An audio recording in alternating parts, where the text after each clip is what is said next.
Hello, and thank you so much for joining me for Saturday Night Crafting. Firstly, I apologize.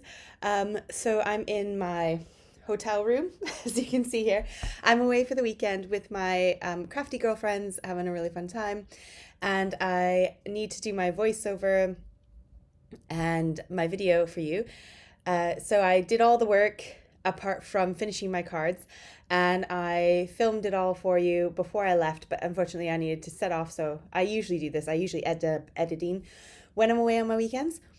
And I always forget something. So this time I forgot my pajamas, and I also forgot my charging cable for my watch. And then I remembered my microphone, this guy here, but I didn't remember the connection to plug it into my computer. So here we are. You have to have the rubbish sounding sound from my computer. I'm sorry for that. The other problem you might find is that when I do my voiceovers, what happens is my computer revs up. It gets really excited about me voicing over, and it tends to go like and like hum. So I'm so sorry if there's like a humming noise, but I have no other microphone to use. Is this bad boy here. He kind of cuts out that noise. Plus I can put my screen further back, and then I can have him like close to me, so then you don't hear that revving of my computer. So super annoying long intro just there, but today's video I'm so excited for.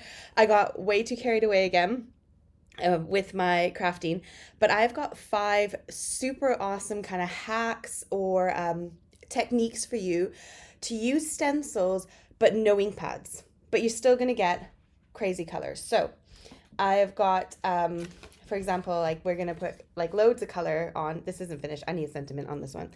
I've got, this is not a paste. This is not pre-bought. And another one, and another one. So I've got 5 hacks I'm going to share with you. This isn't all of them.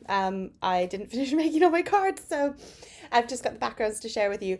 But you're going to love it, and I hope you stick around for it. If you do love it, please don't forget to subscribe, because those numbers make a world of difference to me getting paid by YouTube. So it's all free for you to watch. But when you subscribe, when you click the like button, when you comment, all those things kind of make YouTube go, ooh, isn't she fancy? Isn't everybody loving her? And then they kind of like boost me. And so the majority of my views, despite having over 40,000 subscribers, the majority of my views come from YouTube pushing my video. And so when you guys like, share, subscribe, comment, that kind of stuff, that's what like gives YouTube the green light to say, oh, this girl is doing okay. We'll recommend her next for this person who's watching Tim Holtz or something like that. So that's what that does for me. And then that boosts my income, which then keeps me going, doing this content for free for you guys, because it makes an income for me, for my family. So if you don't mind doing that, amazing. Thank you. Okay, let's get crafting. Let's get started. And I apologize again because you might hear the rev of my computer. So our first technique is going to be using pens. Now, a gel pen will work, but sometimes I find they get a bit gunky and they leave a little bit of goop when you're using them. But I've got these pens here. I have no idea what they're called. They're like a regular pen. You can see the liquid in them. They have kind of a ballpoint on the end of them, and they're very, very fine tip. I think they're 0.7. Whatever that means, of like the little tip on the end. This is actually my second set of these. I bought them from Shein, and I got them for about £1.20 roughly. Really, really cheap pens, and I've actually burned through all my favorite colors in my first set, so I went ahead and got a second set of them to use. And these work perfect because the tip is so tiny, it fits into the stencil really nicely. And I recommend getting a fairly basic looking stencil. You could go as intricate as you like, but it will be more work for you. And I went with this sort of basic standard sized, standard shape stencil, so that I can kind of move it about and do a few different colors, and it doesn't take too long to trace all of those little diamonds. So all we're doing is simply tracing. Now the nice thing with a pattern like this is that you can kind of shift it around and you can do a few different layers, and when you do that, it adds more color and more dimension to the card panel or your background panel. So you can see here it's quite plain and quite basic, but once you go ahead and you add your stencil on and shift it slightly and then do sort of another layer, you'll find that you can add a lot more color to it and give it a bit more character. Now I left all my panels nice and big so I can trim them down when I go to put them on cards. So I'm not worried about the edges not being completely covered, but again, you could just shift your stencil to cover them.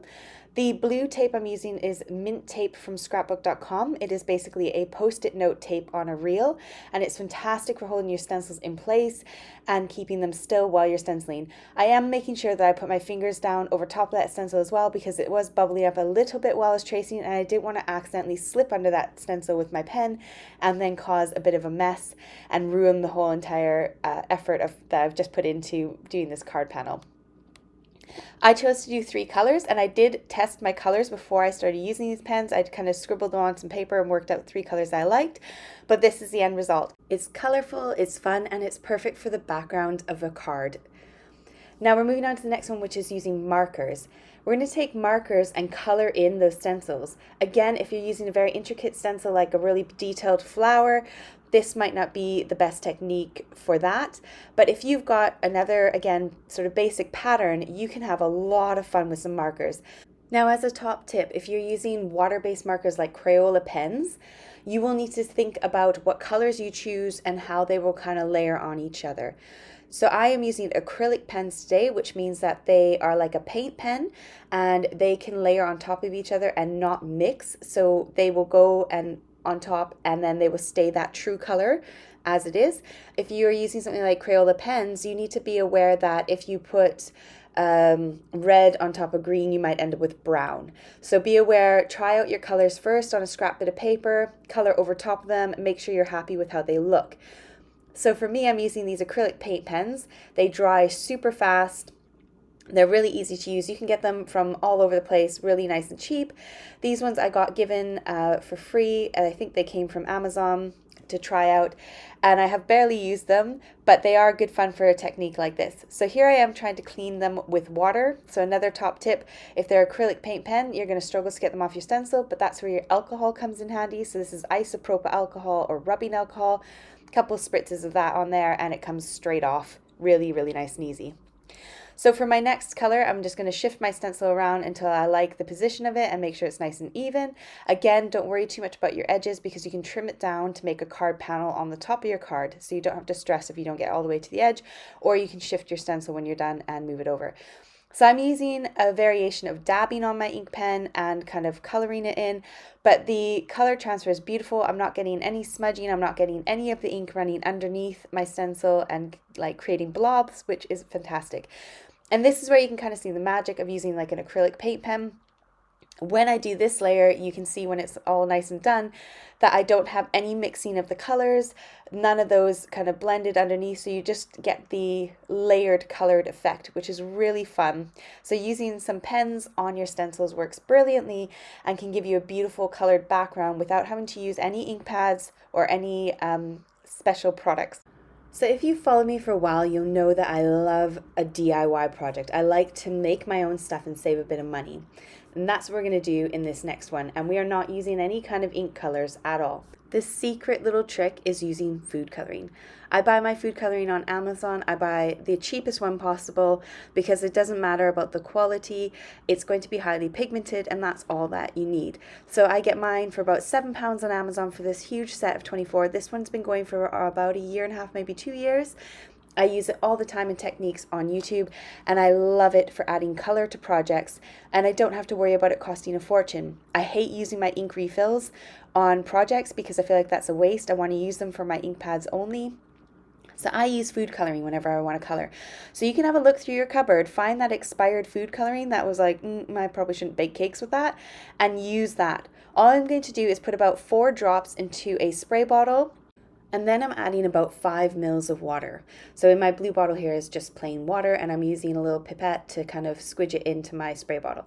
So I'm only making what I'm going to use. I'm using just the smallest amount, and I can wash these out, rinse them out my sink, give them a little spritz with water in it just to kind of clear it out, and then I can use it again on a different project. But you can see here I've got barely anything in there, and that's all I need to make about 3 backgrounds. So all I'm going to do is place my stencil over my card. I put a little bit of sort of sticky spray on the back of my stencil to try and hold it in place. It's a spray that's no longer available, but I had it in my stash, so I thought I would try and use it. But you don't need it. You could just lie it on top. I'm using a little baking tray as kind of a spray catcher, but you could stick it in a box and do the same. And then you just need to spritz over the top of it. You can wipe up the excess if you want before you remove the stencil, but I did find you didn't actually need to do that in the end. And then take your stencil off and voila, you've got a beautiful color background. Now, the nice thing with the food coloring is if you want a lighter background, you add more water to your solution. If you want a darker, more concentrated background, use less water in your solution. Now, I did this and I thought, why have I done pink? Obviously, leaves are like blues and greens and pretty colors. I mean, you can get fall leaves that are kind of pink, but I thought, no, I want to go for blues and greens. So I made up a spray bottle with a green in it, and then I grabbed the teal from the food coloring and I did one with teal and added some of that. And then on a couple of them, I added my colors, let it dry a bit, and then added a second layer of color to really make it pop. And on my final one, I left it just sit on my floor for a while and dry naturally, and that's how I got the really, really kind of dark concentrated color to it. Now, I was dabbing it up a bit with a tissue to make sure it didn't run underneath the stencil, because the problem is if you put too much spray down, it will run under that stencil and you will get your stencil not so pretty and clear when you lift it up. And you'll see that on a couple of them. I still ended up having my stencil leak a bit, even though I have that kind of removable sticky stuff on the back of my stencil. You can see there in the middle, I got a patch where it sort of ran under the stencil a bit. And you might find that, but if you find that happens, just spray from a higher height and use less, and then just do a few layers. And then that way you will avoid running underneath your stencil quite so much. But here are my finished ones. This is the one here that I was telling you about that I left on my floor to dry while it was quite a dark saturation of ink. And I love how they turned out. Absolutely gorgeous. Now we're going to move on to doing our DIY glitter paste for the next one. This is so simple. I'm telling you, if you have not done this before, you need to do your glitter paste yourself, because you can save tons of money and you can use just what you make, or make what you're going to use essentially. So I've got a scrap bit of plastic that I'm going to just stick on my desk to keep my desk safe. I am using a tacky glue. It is really, really important that you use a thick tacky glue. Don't use just a normal PVA kids school glue. It will be too watery, it will make your cardstock curl, and it will take ages to dry. So I'm using a craft tacky glue. This one is from Craftelier. The tonic tacky glue works. Anything that you would use probably from a craft store is best, because it's a bit thicker, so it doesn't take so long to dry. It holds everything really well. And I've got these biodegradable glitters. I've got a couple from Sizzix and I've got some from Wow as well. And they are lovely because I don't feel so bad about when I've got to clean things off. I do wipe things off with a baby wipe first, chuck it in the bin, and then I wash it the rest down the sink. But when it's a biodegradable glitter, you don't have to worry so much about where that glitter is going. So I'm going to make my own glitter paste and use just what I need. So I've put a little pile of PVA glue and then I poured a bunch of glitter, and you just kind of make your own little paste. It's that easy. It is just glue and just glitter. And all you're going to do is scoop it up. You can use a credit card if you got an old credit card, or a gift card from a store. That will work perfect. I have this cake apparatus thing from a cake kit we got and we never used, and it lives in my desk drawer. But absolutely, a card works perfect. You don't need a fancy tool. And you're just going to spread it on and make sure to hit every one of those little holes. Again, I'm using that low tack tape to hold my stencil in place. And I'm just kind of squidging it down and scraping it off. And it is such an easy way to apply a really bright, vibrant bit of color and sparkle, but not have to buy a whole entire pot of it in order to make it. So you can see there on my little stencil thingy, I've still got a blob of it. So I did do a few extra little side stencils with my spare scrap stuff, and then I also used a bit of card to kind of make a fun little pattern with my leftover scrap. But it is important just to kind of get rid of that excess before you go and wash everything, and it is super important to wash it straight away. We are using glue. You don't want this sitting on your stencil or your surface. So I just took this whole little lot here, went straight to my bathroom and rinsed it off. Came off straight away, no problems. So make sure you are washing it straight away. If you have mobility issues, you could get a bowl of water and put it next to your desk, and then you can just pop it in that bowl of water and then let it sit there to kind of make sure it's not going to dry and harden onto your surface of the products that you're using. Now, I left this to dry. It took about maybe 10 minutes tops. I did use my heat gun just to make sure it was dry. I touched it and it felt not tacky, so that's when I knew I could go ahead and do my next layer. So again, I'm going to go ahead and take a blob of glue onto my little plastic sheet there. And then this time I'm going to come in with my pink and add my pink glitter into that glue and do the exact same thing. I'm going to give it a mix. You could use like a chopstick or a popsicle stick. I've got this little sort of plastic spatula, or sorry, silicone spatula I got from I think Amazon or Shein, and it cost me very little money, but it's brilliant because it wipes off really easy. If you find you put too much glitter and it's really quite tacky and hard to move about, you can add some water in there and that will help make it a bit more movable, but be very careful how much you put. I literally put 2 very small squirts of water and that's all I needed. I'm making such a small amount of this, you don't need to add much water at all, and you want to make sure you add less rather than more, because you can always add a little bit more, but don't overdo it because then it will be really runny and again it'll make your cardstock warp and bubble. So I decided after my second layer I would stop because I wanted to have some white space on my card, and I put this aside to dry. And again, I washed my equipment very quickly. So I went ahead and made 3 of these, and then I obviously had a 4th one that I used as a bit of scrap, which I turned into one of the cards I shared with you at the very beginning. Now this one here is fantastic. I love how this worked. I did the bigger stencil first, the bigger kind of opening background first, and I did it with the light gold, and then I did the smaller opening stencil on top in the darker gold. So it's kind of hard to tell in the video, but in person it's got quite a bit of dimension to it, and you can really see the different colors that I've got on the front of this panel, and it is so pretty. And this was again just 2, so I left the first one to dry for about 10 minutes and then did my second layer. Here's that first one we did together. It is so shiny, so colorful and vibrant. Then this one here I decided to do a nice bright pink underneath the gold, and I love how that turned out as well. Now here are a few of them in card form, which I shared with you at the beginning of the video, and again I'm sorry I had to take this photo on the hotel desk. I will take better photos when I get home and put them on Instagram, so my Instagram is down in the description box for you below if you want to check that out. Also in the description box I'll link all the products I used to create the finished cards, as well as the stencils I used and products I used in the video. For these cards I had the absolute perfect match of gold glitter cards, so that's what I used to back my sentiments and the die cut bits. Now the 5th and final one we are going to do is we are going to use a sponge to apply color, and again we're going to use the food coloring. So I got out the rainbow order out of my food coloring box. This box is just amazing. I might need to buy a new one because I've run out of 2 colors now, but we're going to use the kitchen sponge. So this is just a standard kitchen sponge. That's what we're going to use to apply the color. And I did have a few oopsies along the way, and I kept them in the video just to share with you so that you can maybe avoid those mistakes. This stencil is from Paper Rose, as well as the next stencil I'm going to use. They have a dotty one, which I'll use in a minute. It's from the same company. So all I'm going to do is cut my sponge in half. I want it to be longer, so I'm not using one of my normal crafty sponges. I'm using this because it's a nice long sponge, so I can get all the rainbow colors on this sponge in one go and have that kind of rainbow effect. So chopping my sponge in half to get more out of it, and then at the end I can wash it, rinse it out because it's just food coloring, and pop it in my desk and use it the next time. So I'm going to go ahead and start with the same method that I used before. I'm going to add my mint tape to the back of my card and tape that stencil down.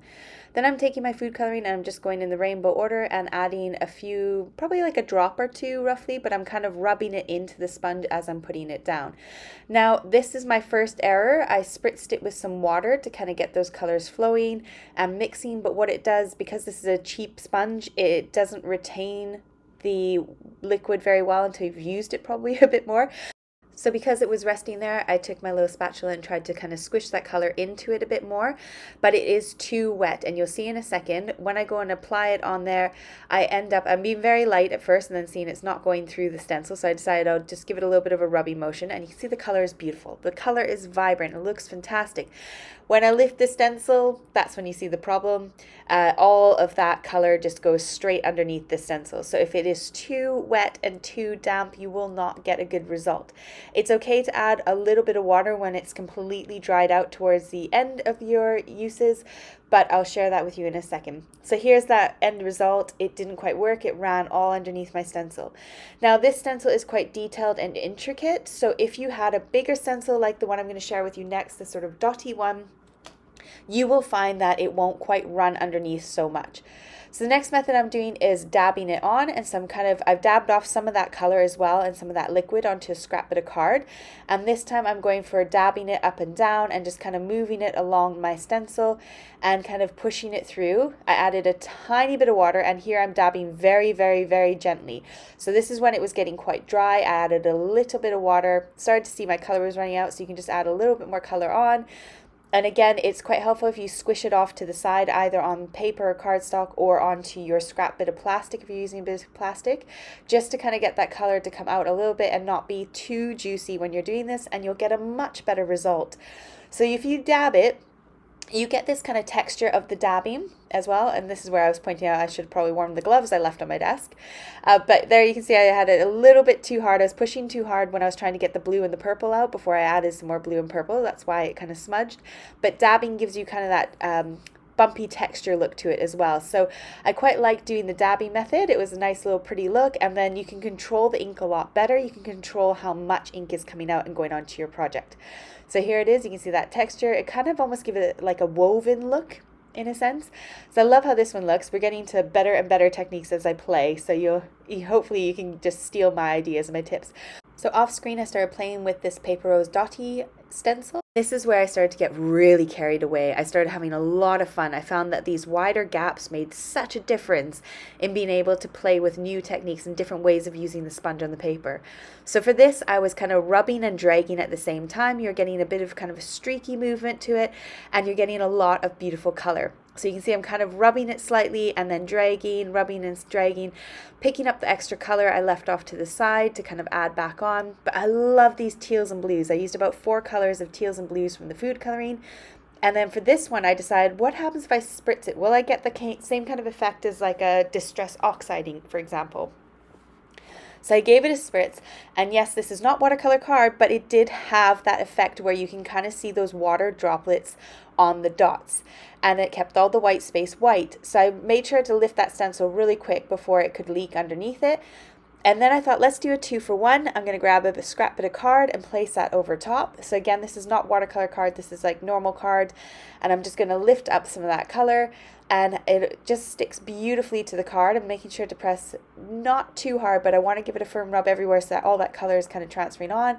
And there's the reverse stencil. So you can get 2-for-1 out of this if you spritz your stencil. You could do that on all the other techniques apart from like the glitter. Now here's the sponge that I used the first time, and I haven't cleaned it, I haven't done anything with it. I'm going to add a little bit of water because it's completely dried out now. It's been sat on my desk while I was playing with all the blues. Give it some dabs off to the side to make sure it's not too juicy when I'm going to go and put it onto my cardstock. But watch this magic. This is my favorite one. I literally just started dragging it lightly, and the color's more diluted because it's been sat on my desk and I used it already loads. But check out the cool streakies. Oh, this is my favorite one by far. I'm so excited. I'm going to have to make some finished cards with this. That was my fingerprint there that I was pointing out. I'm going to make some finished cards with these ones and post them on my Instagram. Check out this. When I refilled my sponge with inks again, look at how dark and saturated the color is on these ones. Absolutely stunning. Now, if you want to add another element to this, that stays wet a little while. So you could sprinkle some embossing powder over it, like clear embossing powder, and really have it shine.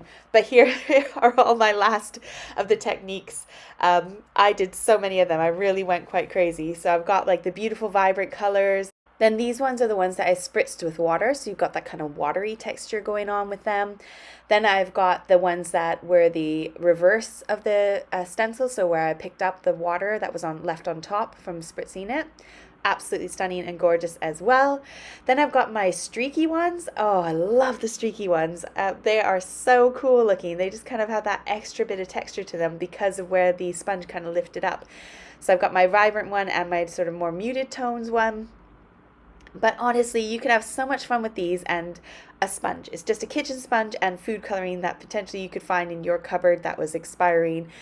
But you can really go to town with these techniques and have loads of fun, and you don't need all the ink pads, you don't need all the colors, you don't need the fancy tools to be able to do any of these projects. You can create all of these with stuff from around your house, you know, using a debit card to spread homemade paste, It doesn't need to be complicated or difficult. So I hope you enjoyed this video with me tonight. I'll link everything I used in the description box below for you if it's still available. I think I might have used some stencils that are no longer available, but have a go through your stash. If you don't have stencils, you can create your own stencils.